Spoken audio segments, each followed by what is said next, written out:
The Square Ball Podcast. Hello and welcome to Propaganda. This is part 2 of the show, the Leeds United fan show, where we look at what's been said about the most recent game, which was Leeds United Brentford on Sunday, wasn't it? Did you see that? I did, yes. That's good. Oh, thank God for that, because we can talk about it now then. First half of the show is where we look at what's been said from a Leeds point of view. Now we dive into the opposition fans. I've got a feeling this is going to be fun, but before we get there, I just wanted to ask, have you heard of the Amazonian tree frog?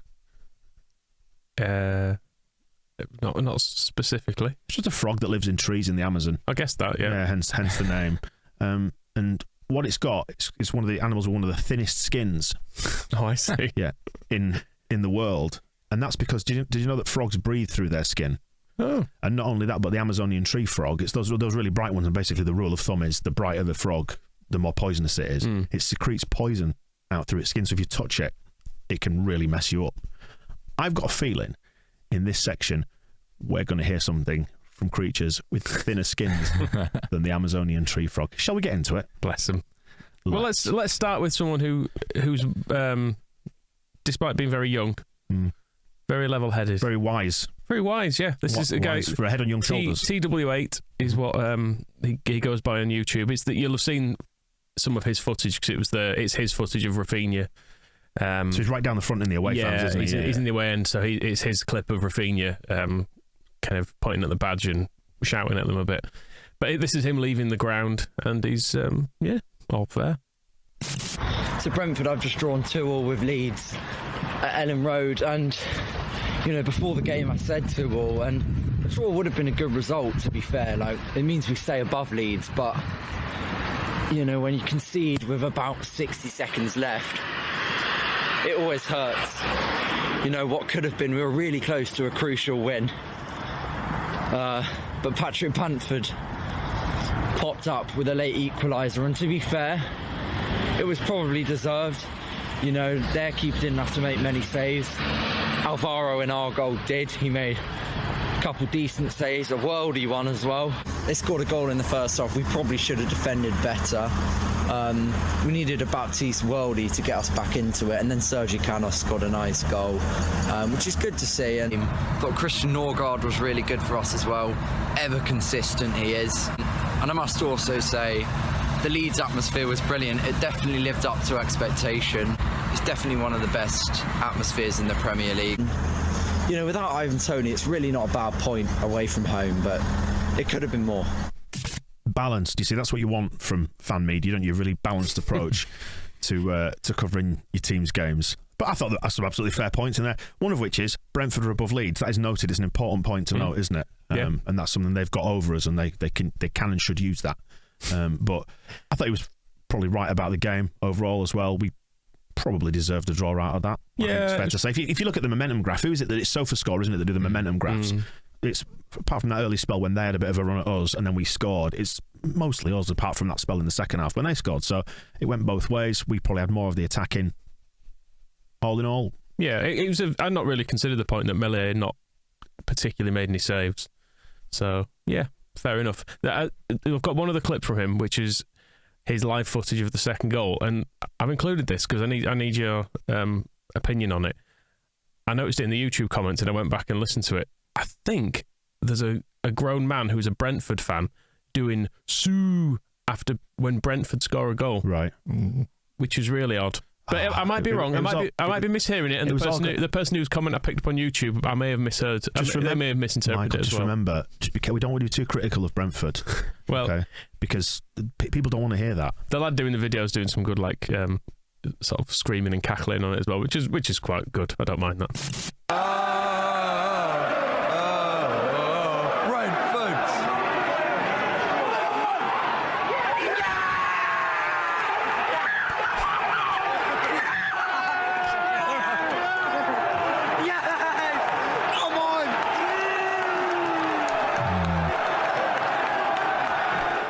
I think you might be right there. That's weird, isn't it? That is That's a suit. Yeah, no. Kick him out of the league. Michael, that's not very generous spirited, is it? Goodness me. Possibly not. After you said in our previous podcast, which I really objected to you saying that Brentford shouldn't be in the Premier League, I'm disappointed now. It's a Are shame. you disappointed in yourself? No, I think that is a really solid reason to kick a team out. Yeah, absolutely. Sickening right. scene. We don't want to see that sort of thing. I'd rather a return to the hooliganism of the 80s than have grown men shouting "Sue" for a player who doesn't even play for their team. It's bad enough when Man U fans do it. Yeah. Did you see that picture of Ronaldo when he took the penalty and he's doing that stupid thing, and there's just dozens and dozens of fans all with phones pointing at him? The worst one is there's a bloke who's obviously taking a selfie video of him with him on it and Ronaldo in the background. So essentially he's watching the winning penalty be scored on a tiny rearview mirror because he's busy filming himself with Ronaldo in the background. I have similar objections to people who go to concerts and spend the whole concert filming it, because all you're seeing is the concert through a phone lens and you're not living it, you're not there in the moment. And also, I don't know if you've seen these days, but like Leeds do all the angles things. If a goal's scored in the Premier League, there's loads of video of it. If you want to see it again, just watch one of them. Watch one of the 8 cameras that points at the goal for 90 minutes of an entire match. Shall we move on to Besotted? Go on. Bless them. Who if you saw Twitter on Sunday night, they'd cottoned onto our Brentford Preview, which, every week, if you're a regular listener, you will know, the middle third of the weekly podcast. It's a preview section about the teams that we talk about the opposition team that's coming up, because that's obviously what a preview is, isn't it? You talk about your opponents. So we did that. We were a little bit disparaging about Brentford in ways that we will... should we talk about satire now? Or should we hear some clips first? Because I've gone in so far as to start reading about definitions of satire, and it could get quite lengthy. I don't know what you've prepared here, so keep it brief. Right. So in short, they've had a pop at us about the tone of our podcast, in which you said, Michael, for example, that they had no right to be in the Premier League, and only teams that should be in when you were like 13 should be in it. Okay. Yeah, Sheffield Wednesday, Oldham, Swindon, they can be in the Premier League. Yeah. QPR, obviously, that's the first one you'd put on top of the list. Yeah, they should be big in regular there. West London club like them. Exactly. Like Trevor Sinclair, Les Ferdinand and stuff. Yeah.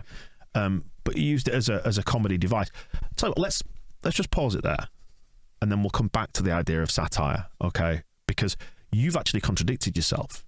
Because I went back and listened to when Brentford got promoted, and do you know what you said in our podcast? They deserved it.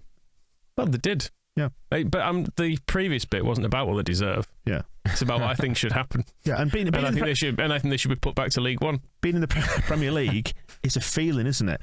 It's not about what you've earned or anything like that. It's about when Huddersfield were in there. Yeah. They deserve it too, because they got up, and that's how leagues work and how playoffs work. That if you go up, you deserve to go up. So, because what you've done, you see, is you've adopted a contradictory position to the one you previously had, as a device to kind of hold up a mirror to our own sense of entitlement, isn't it? It's a comedy device, so we can laugh at our own 16 years out of the Premier League and the absolute which were fully deserved. Yeah. And the existential terror we go through every single week in games like this, games like Palace, about losing that and falling out of the division again. And therefore, you're subverting those things, aren't you? You're subverting our own paranoias, basically, so we can laugh at ourselves and we disarm ourselves and we don't get too caught up in it. It's just a comedy device. The reason we had that many years outside the Premier League is because mainly we had a really, really bad football team. We were shit, weren't we? For a lot of it, we had bad owners. Therefore, it would have been very hard to argue that we should have been in there, and yet we should have been in there because of who we are. Exactly. Yeah. They should have seen how many League One playoff final tickets we could have sold, and not even played the game. They should have gone, do you know what, lads? Straight to the Premier League you go. And then hold the doors open for you. And then pull up the drawbridge. Exactly. Straight afterwards, because that's what's important, isn't it? Okay, so let's go back to the start of this. We had a little bit of a pop at them. You suggested, they should be replaced by other teams. I had a little bit of fun at Besotted's expense, knowing, because I've seen occasionally the stuff that's come out of them, about how upset they get at other fans and things like that. We were a little bit upset at Thomas Frank's hair and his ears. We poked a bit of fun at that, which was a very, very cheap shot, I will admit. And we also said that Pontus wouldn't be happy playing in a 17,000-seater stadium, didn't we? Yes. That was probably the sum total of our crimes. Okay, so let's find out. I didn't expect to have as many clips as we have got. Is this going to be a long show? Is it? I'm just looking at the time already. They just kept talking about our podcast, which was weird. I was worried what we'd said about them because I thought, Christ, we must have said something really bad. Yeah, I listened back. It was just some cheap shots around commonly trotted out tropes that have been taken absolutely seriously by the sounds of it. And it's nothing that, like, we're about to do the same about Man City and Chelsea as well in a minute. We're about to have. And if you go back, off various things about them. If you go back and listen to the Norwich one, we said they had no business being in the Premier League either because they're not even trying. Yeah, I mean, Norwich, in fairness, do pass my test of being allowed to be in the Premier League, but I feel like because they keep coming up and absolutely stinking the place out, they've kind of had their turn. Yeah. So they should now be forced to stay in the Championship for at least a decade. Because they're not even trying. Exactly. Yeah. Put some effort in, off you go. Now, Brentford are putting effort in, but we're still not allowing them in. Correct. Right, so let's go to the start of the besotted clips then. And we should say as well, just to reiterate what we were saying at the start of the show, like, there's nothing special about this. We do this every week. This is called propaganda, which we find out what's being said about Leeds United. So that includes opposition fan channels every week, every club. We'll do it next week with Chelsea and Man City, where they'll no doubt be laughing at us. That's the point of it. You just laugh at it, don't you? Okay, so we're outside the ground now, are we? Yes, he's talking to Leeds fans at this point. Right. But he's talking to Leeds fans about what we'd said about them. Which, with the best will in the world, I'd love it if every Leeds fan listens to this, but they don't. Okay, here we go. It's interesting. We were listening to the Square Ball podcast on the way up, and they were less than complimentary about Brentford. I have to say, they didn't even think we should be in this league, and they didn't think they would win today, and they just thought they hated Thomas Frank, and they just hated everything about Brentford. You've got to listen. You've got to pay, but I'm just going to say to you as a Leeds fan, you've got to pay at least a little bit of respect to us. Yeah. We got less fans, we got less money, but we're a bit higher than you in the league. You know what I'm saying? I'm not being, but you know what I'm saying. So I'm not saying listen to that podcast. That was a disrespect, though. You know what I'm saying? They were spreading the word, though, which is good of them, telling Leeds fans to listen to it, which is actually what we're trying to do. So if they're doing that on our behalf, thank you, lads. Appreciate it. We said they won't win today, and they didn't. So we were right. I will say. And James point out, returning to the theme, he's pointed out they're above us in the table. Again, an important point to note when it comes to us taking the piss out of them. They can come back with that. And also, we hate everything about Brentford. I really don't hate anything about Brentford. There's nothing hateable about Brentford. I mean, Thomas Frank's a bit objectionable when he starts chewing his gum with his mouth open and his hair's questionable, but it's just cheap shots, isn't it? Yeah, like there are several things about Chelsea that I hate. We'll come on to probably. Talking about scum, even people like Villa, there were kind of hateable aspects to Brentford. Just indifference, isn't it? Not really. Christ. Careful, Rob, now. Oh, sorry. You're letting us down again. I'm being disrespectful, aren't I? You are. That's not on. Yeah, and heaven forbid we'd be disrespectful about opposition teams when we're saying at the start of the show about it being a Leeds United show and what our audience, Leeds United fans, might expect to hear and want to hear that might make them laugh. Let's just get the tone right. Anyway, he's talking to another Leeds fan here. Good.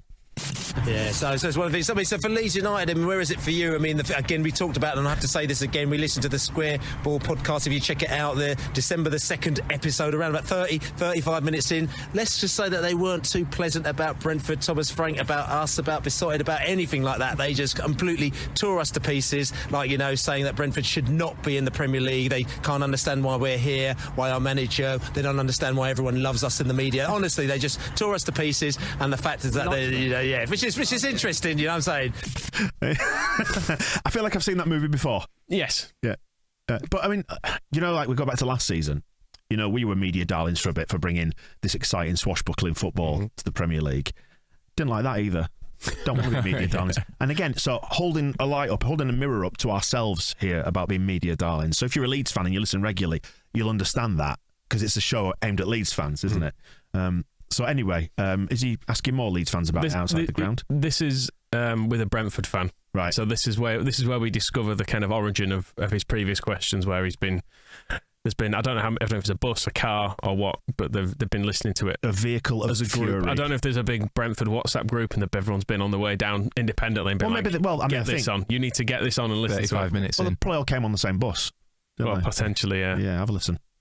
And like I said, we had a little journey out, we had a little bit of a laugh. I know I keep going on about this, but it really did wind us up. And if we had got that victory today, it would have been wicked, you know what I'm saying, actually kind of just going back to that. But the disrespect that was shown from the Bees on the Square Ball podcast. The second time as well, it's happened in 4 weeks. It's talk about obsessed. They said that they don't even care about us, but literally they spent about 20 minutes talking about us and talking about this and talking about how we shouldn't be in the league and talking about how we are and, you know, saying that we shouldn't be there. And we're thinking, hold on a second, we're above you in the league. We're not even in the league, but we're actually above you. And they're talking about us like we weren't even there. And we went inside that game today with an understrength side, with an injury-ravaged side, and the COVID-ravaged side. And they still couldn't get 3 points, could they? Couldn't do. I'll tell you what, honestly, I was like, you know what, obviously you're going to the away game, you're buzzing about the game, but after we listened to that podcast, I was livid. I was well up for this game. I was like, bring it on. You know, kind of, you know, a bit of a Keegan-esque kind of, I'd love it if we beat them sort of feeling. You know, and I just thought, you know, have a bit of manners. And there was no manners on that podcast. They were just going on. You know, they were going on about Frank, they don't like him, about this, about that, you know, about us being, you know, teams being lucky to be in the Premiership. You know, we've earned our way to get into the Premiership, and we've shown that we're a quality side. You know, but they were bitter and twisted. Honestly, it was crazy. So we were 30 minutes in, the December the 2nd Square Ball podcast. Honestly, check it out. It'll make you smile, Brentford fans. It'll make you smile, it'll make you laugh, and it'll make you be like, oh, we should have got 3 points. But, you know, obviously, you know, today I would have been happy walking away with a draw, which we have, but to have got 3 points after listening to that podcast, I'd have been laughing. I mean, they're so close as well. It's like you said, it makes us smile and laugh. That's where it needed to stop. Just laugh it off. You're above us in the table. It was the manners, though, the lack of manners. So let's address some of the points in there. First of all, he brought out Obsessed, because we talked about them twice in recent shows, one of which was in the Brentford Preview section, which, I don't know, again, regular listeners will know we do a preview section every week of the team we're going to play. And it is generally quite light on facts as well, which again is the tone of the show, and it is often bitter and twisted. That section. Well, as well. Can I come back? We are bitter and twisted, aren't we? To be fair, we'll go to the next part of the satire lesson in a minute. I just need to address the COVID ravaged thing. They lost one player. Yeah, ravaged is not. No. Where like Moscow's. I was going to say we're a COVID ravaged podcast, aren't we? Decimated by COVID and manners. Well, I mean, if you want manners, why are you listening to opposition podcasts? It gets a bit Frank Lampard with a touchline code there, doesn't it, when you talk about manners and respect? It's like, no, we trash everybody. But the thing is, like, if they were in here and we were just chatting to them, we'd get on absolutely perfectly well with them, because we're not going to... And that was the point I made on Twitter at the weekend. It's like, it's just a daft knockabout on the internet. We're just taking the piss out of every single weakness that we can possibly think to exploit. Right, so I ended up reading about satire. Okay, there are 3 types of satire. There's... 2 that we're kind of dancing between. That shows how clever this is. Oh, amazing. I mean, I didn't even know, but found out by reading up on it. So we are using techniques from, it's called Juvenalian satire, but we'll call it attack satire because I can't remember that. It's a posh word, right? And it uses bitterness, ridicule, contempt, and personal invective, as was the case with you, where you were insulting those poor people from London, and you attack a target or an institution, right? So in this case, Brentford, right? So if you're a thin-skinned Brentford fan, that's all you're going to hear. You're going to hear the attack, and tunnel vision gets employed. Except they're not the real target, are they, right? Because when you understand that we do this to everyone and you're not the intended audience, because as we've stressed, I think on several occasions now, you may recall, Leeds United fans is our intended audience, and we have to speak to the people that it's our intended audience. It's not Brentford fans, is it? It's not. But when you speak to them, you can see that we are just holding up a mirror to ourselves and our audience, right? And then, this is the other bit of satire, great, it's called Horatian satire, which is called basically poking fun. You are poking holes in norms and behaviours, and it laughs at human folly, like both in its cast members, us, you being miserable, the eternal pessimist, and so on and so forth, and its audience, right? And that's all we've done, is everybody is just poking fun at us. We are laughing at ourselves. And it's a shame we've had to explain that, because our audience, our intended audience, gets this. Well, admittedly, it was the day of the game. Emotions run high, don't they, at football? I'm sure having a day to rest on it, they'll have calmed down. Oh, no. Still going the day after? He's still going now. He's going... I think he's realised he's got really cross with Leeds fans. We should just stress as well, 32 minutes in, the December the 2nd episode. And he's giving it the... Look, a lot of my best friends are Leeds fans, but these guys... Yeah, extremists. I've got a lot of Leeds friends. I talk to them all the time. Leeds are very different in the way that they approach football matches, and this is not about banter, and we're going to talk about this a little bit later and everything like that. That they can get just really bitter, like, you know, listen, we all love football, we all love our team, we all talk about it, but things are they're just on a different level in Leeds, and I've seen it with their Ben White campaign and all the other things we do. So we're not taking it personally as Brentford fans, because I see that they do it to everyone, but it's just different. And there was a lot of bitterness was going on yesterday before the match. Our beef with Square Ball, which we'll talk about a little bit later. Considering they've not taken it personally, they're talking about it a lot. We're going to talk about that later because we haven't already. Yeah. But again, can I just point you use the word bitterness? It's a comedy device within the attack satire. And also, I like the fact that he was offended at the Ben White thing as well, because that was, again... Yeah, it was just taking the piss. It was a joke. Yeah, because we weren't going to get him, so what can we do? We can swing our dicks around because we can swamp your social media and do free Ben White. It's just a bit of fun, isn't it? Yeah. On a different... The way he's talking, it was as if we'd... When you hear people say, like, oh, that sort of stuff doesn't really belong in football, it's generally about people mocking tragedies or, you know, a particular fan who's got, you know, like, has something that's kind of... that you shouldn't pick on. But this is just... been really generic, saying they had a Lego stadium. Yeah. And they're like, that's too much. Yeah. You can't say that. Yeah, and Thomas Franks here said lovely. But I've said, like, they sing we're just the bus stop in Hounslow, which is exactly the right thing to do, because they're taking the insult about the perceived weakness, their small size, and then they weaponise it when they're in front. So, for example, when they're in front and it's 2-1 and they're singing to us, we're just a bus stop in Hounslow, it's the same point. Their fans en masse, at large, get it. You know, it's not difficult to understand. Within their podcast, a bit like ours with the heroes and villains things, they've got, I think, the award like a stinker. Or who's the candidate for this week? Or something. And yeah, you can guess the rest. But I have to admit, we listened to it, and if you want to check it out, the 2nd of December version from about 32 minutes on or something like that, they were honestly, it was on a different level.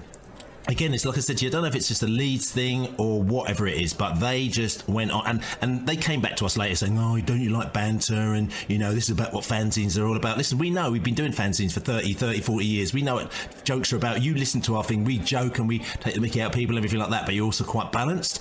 But there was no balance at all. It was almost like quite bitter and quite horrible and quite nasty, and also it wasn't even factually correct. You know, what I'm saying is, like, if it's funny, it's got to be funny, but it wasn't funny, but it wasn't factually correct, and there was no kind of information. It was just jibing and talking about, you know, us as a fanzine, talking about Brentford, how Brentford shouldn't be in the Premier League. Everyone has their opinion, but, you know, sort of if you've got delusions of grandeur, you know, it's kind of like, well, you know, I'm just noting a theme here, that's all. Just a common thread running through these clips, that's all. You should be, but we shouldn't be. Why? Because you've got more fans than us, like I'm saying, but you haven't got more points than us. So what makes you feel that you should be in the league more than we can? Because we've actually won more games than you. It's like a really weird like situation, and you have to listen to it because it's really hard. But we went up to that game really chilled.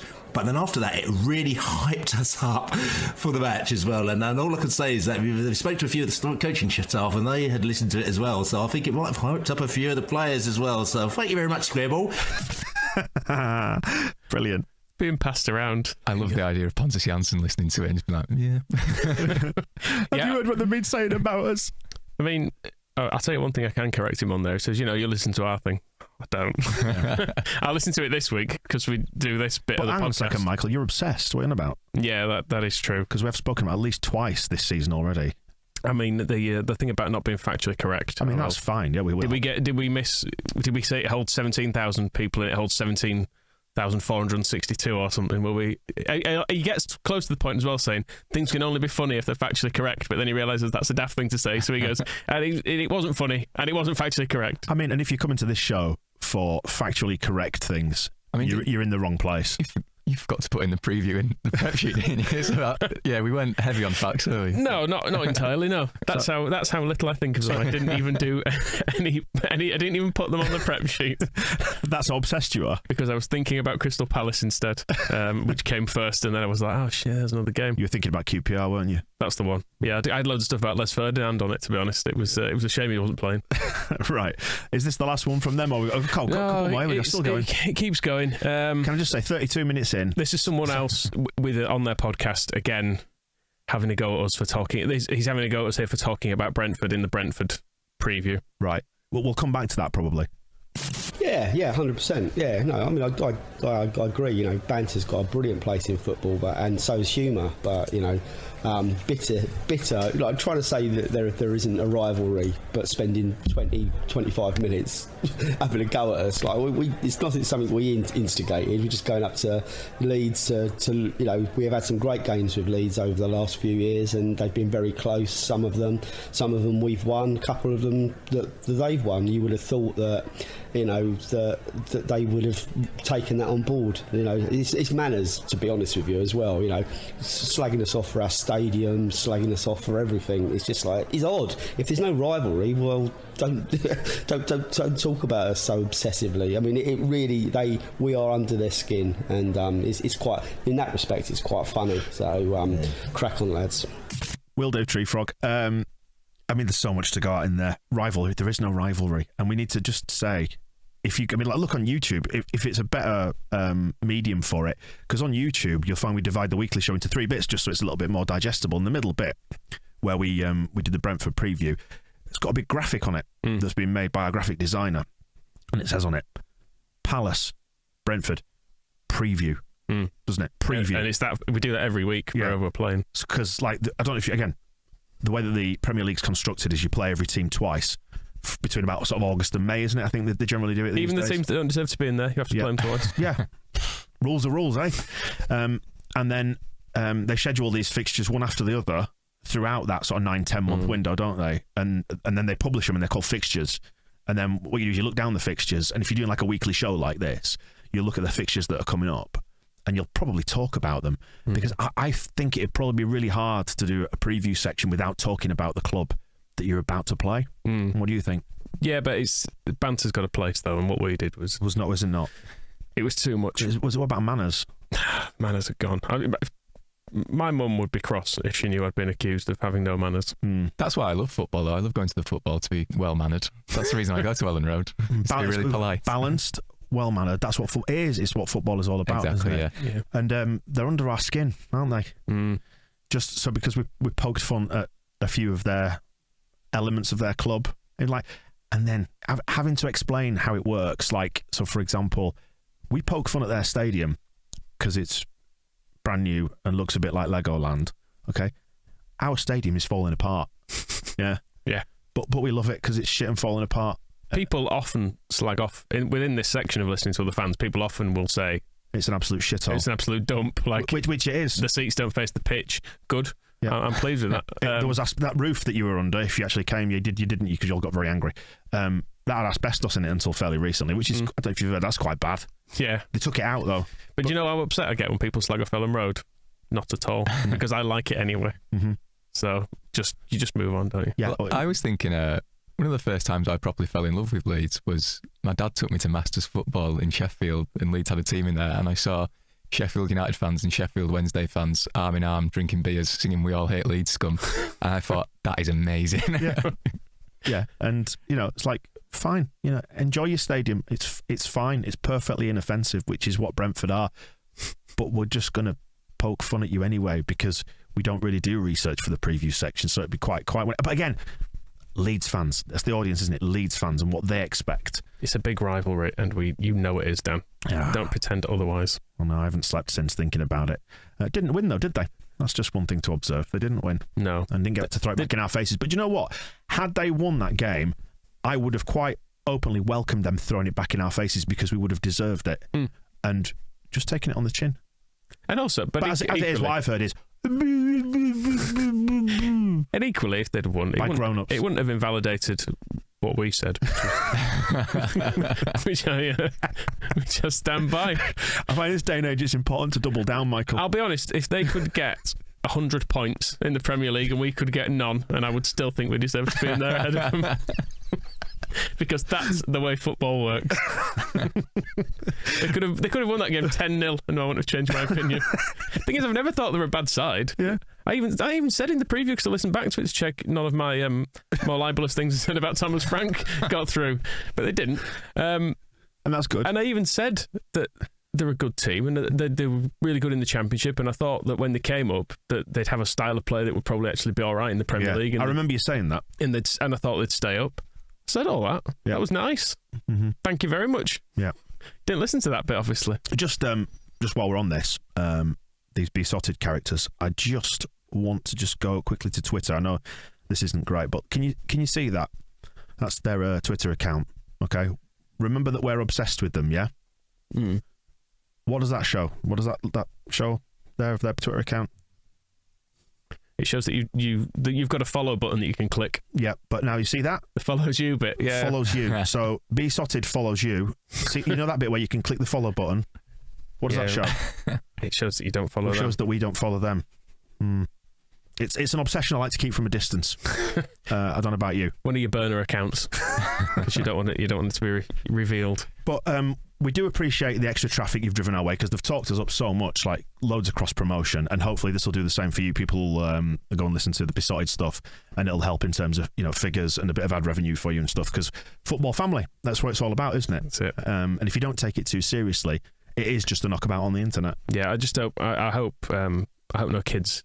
Brentford kids listen to this podcast though, because it's sickening. Oh, the ice cream van's here as well. Again, regular listeners will know that we have an ice cream van that comes round when we record every lunchtime. So that's that you just heard in the background. Go on then. Let's wrap it up with these lot then. Well, they did eventually talk about the game. Oh, they did. Of it, and it was complaining about. Did they point out what happened in the game 32 minutes in on December the 2nd? I know I keep mentioning it, but it's you really need to listen to this. It's the 3rd of December episode, 35 minutes in.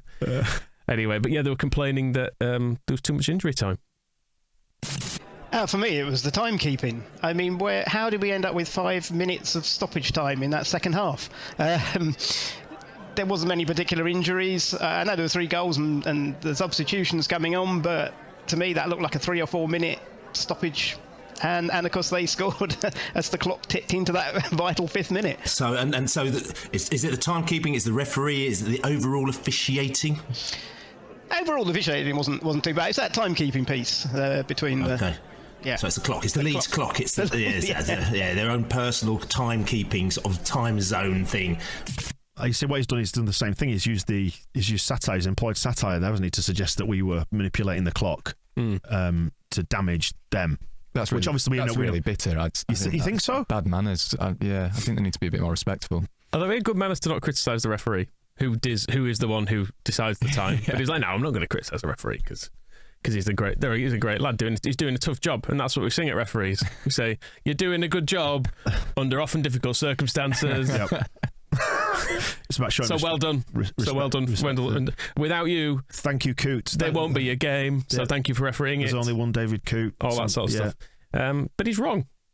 I was bitter enough to go back to the Kanos goal and look at the stoppages. Well, just before you get into that, he actually said, I know there were all the subs in that. Well, as a rule of thumb, I think they allow 30 seconds per sub, and there were how many subs? There were 5 subs in the second half. So 5 subs. So that alone is 2.5 minutes, isn't it?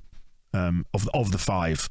So let's get into the rest of it then. Well, the Kanos goal, that was a full minute that it was stopped, because there was obviously he went over and headbutted that pint glass, didn't he? He did, yeah. So that was a full minute. They took 34 seconds over a goal kick at one point, which was ridiculous. Like, he should have been booked for that very clearly, because he had the ball and was just not refusing to. You mean a goal kick in his hands, or from the dead ball line? The dead ball line, but he had the ball for like a full 30 seconds, just doing nothing with it.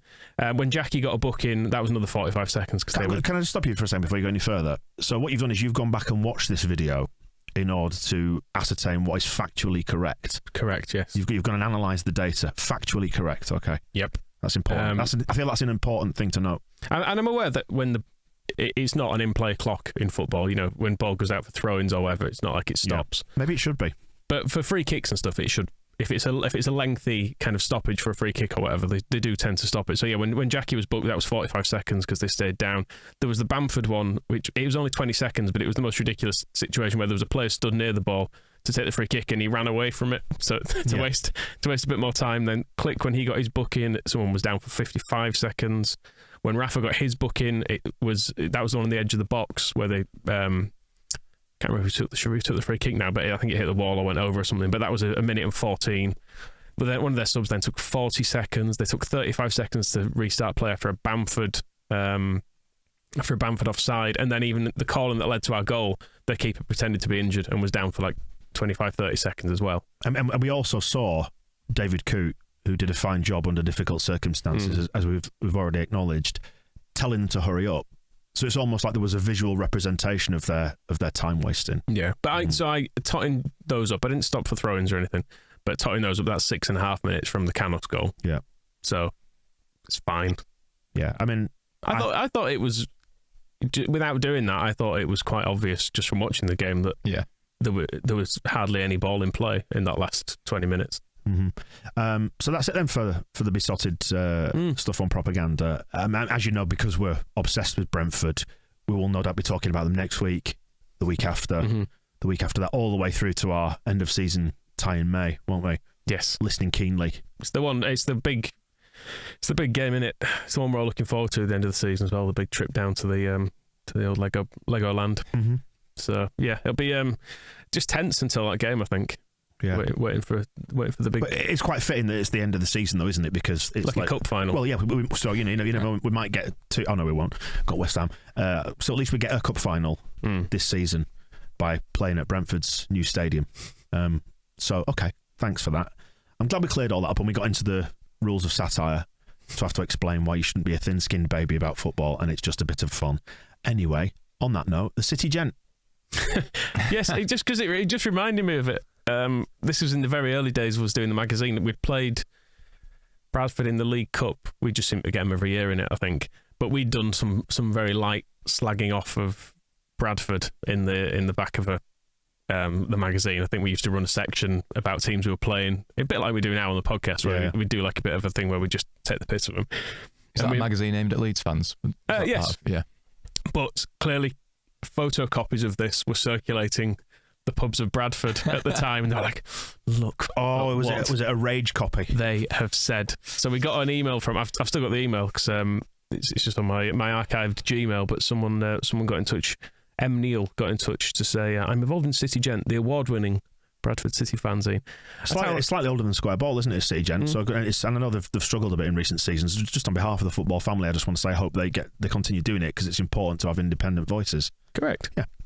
At our game today, I was given a photocopy of "We All Hate Leeds Scum," which was the name of the section, in which one of your writers incorrectly gives reasons as to why Bradford City have a complete disregard and intense dislike of anything connected with your club. It's nothing to do with the chip van at Odsal, or habit, or jealousy, just what have you won in 20 years, or because you claim to be a bigger club. Claim to be. I can give you the real reasons, but it won't make pretty reading and won't do anything to improve the image of your club. The only correct bit of the article is where you say hating Leeds is a national pastime. Have you ever considered why and thought, I really don't want my club to have this tag attached to it? You should. Why? Because this prevents you from ever becoming a really big club as Manchester United, etc. This is a serious offer to write a piece which will put the record correct once and for all.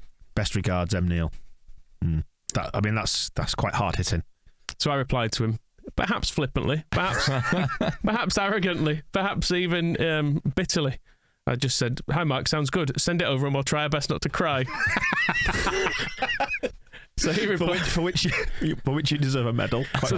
He replied, "That's the problem with you lot. Your bloody disrespectful attitude to all other clubs and the reason why you are totally disliked. I will have to work on it." Mark. It came close to the print deadline, so I sent him a chaser on it.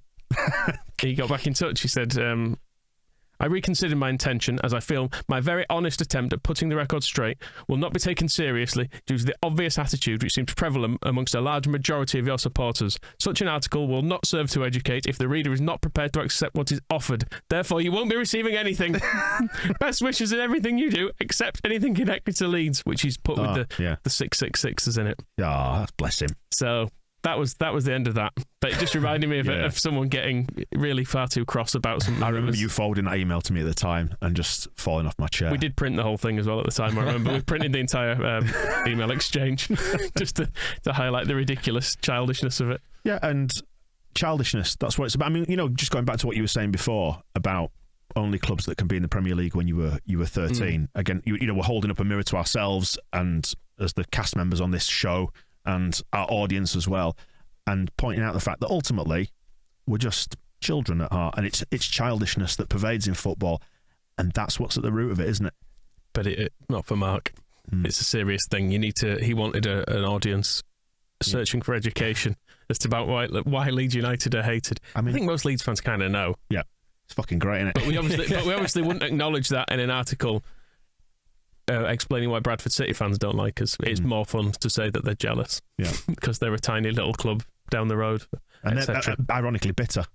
Very bitter. Very bitter about Leeds. They've still got their which you don't like to see in football. No, it is a shame. We should all just get along, shouldn't we? We should, shouldn't we? Yeah. But staying with the local rivals, I suppose, of sorts. Hecky.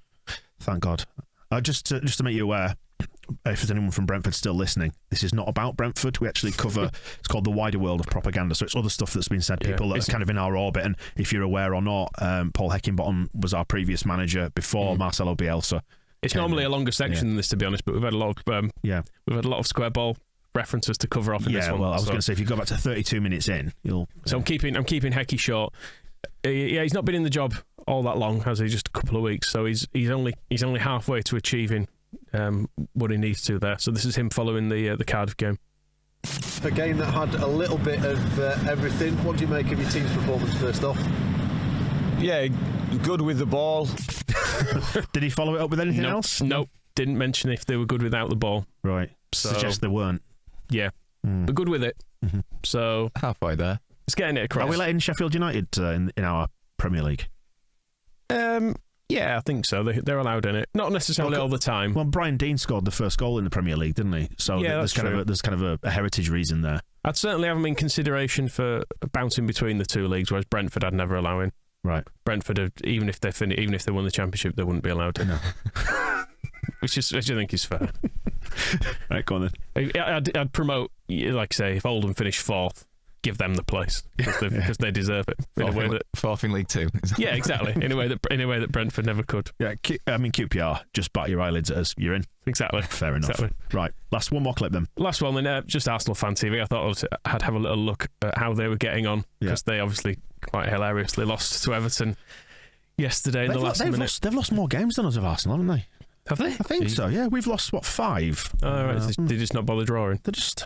Let's have a look at what they're up to. But yeah, I can't remember the guy's name, but there's this is the bald fella who's the most cockney bloke in the world. He's they've also lost 5. We've lost 5. Yeah, okay. Same as us. But they are above Brentford in the league, just to contextualise, because they've won more games, just to let me aware of that. Arsenal are in.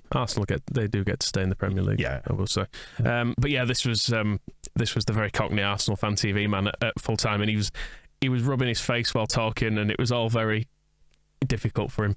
But I enjoyed it. Damari Gray done us over today. What have we got to do now? This cannot continue at this football club no more. Something has got to change. They played us off the park today. 7th in the league again. You know what I mean? Just absolute prime points. Left, right and centre with a fucking idiot in charge. Listen, we're meant to be, we're meant to be in this big 6 league, yeah? We're meant to be in this big six, yeah? We're in a big 6 with this manager now. Last November. I told it this is it. These 3 games was going to tell me everything I know about Mikel. Fuck off. Do you know what I think? I think maybe they're going to look at changing Mikel Arteta probably when we beat him in a couple of weeks. Fuck off. And, someone like Thomas Frank's going to want to go to a big club eventually, isn't he?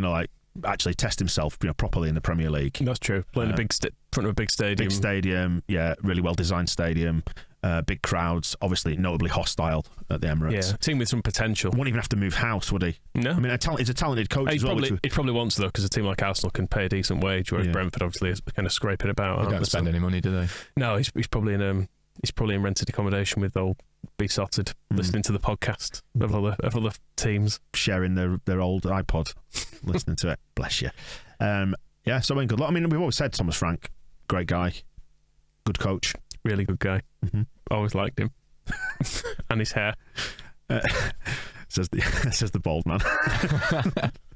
That does wrap up propaganda for this week. Hope you've enjoyed it. If you haven't, be sure to let us know and we can ignore you. And if you've picked this up because someone's handed you a cassette in a West London pub or something and been like, mate, I've got a copy of this. You want to... it's hard hitting. Want to listen to this? You won't believe it. 3 blokes sat in a room making really cheap jokes, cheap and obvious jokes about football teams.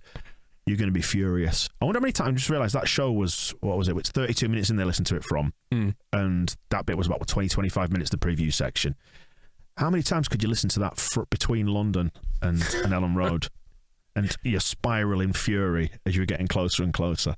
Anyway, thank you for watching and listening. It's been an enjoyable one, that, hasn't it? I've enjoyed it. Thank you for your hard work as pulling together the facts as well, Michael, making sure that we're factually accurate in this show. Good show. Thanks, Rob. We'll see you in a bit. The Square Ball Podcast.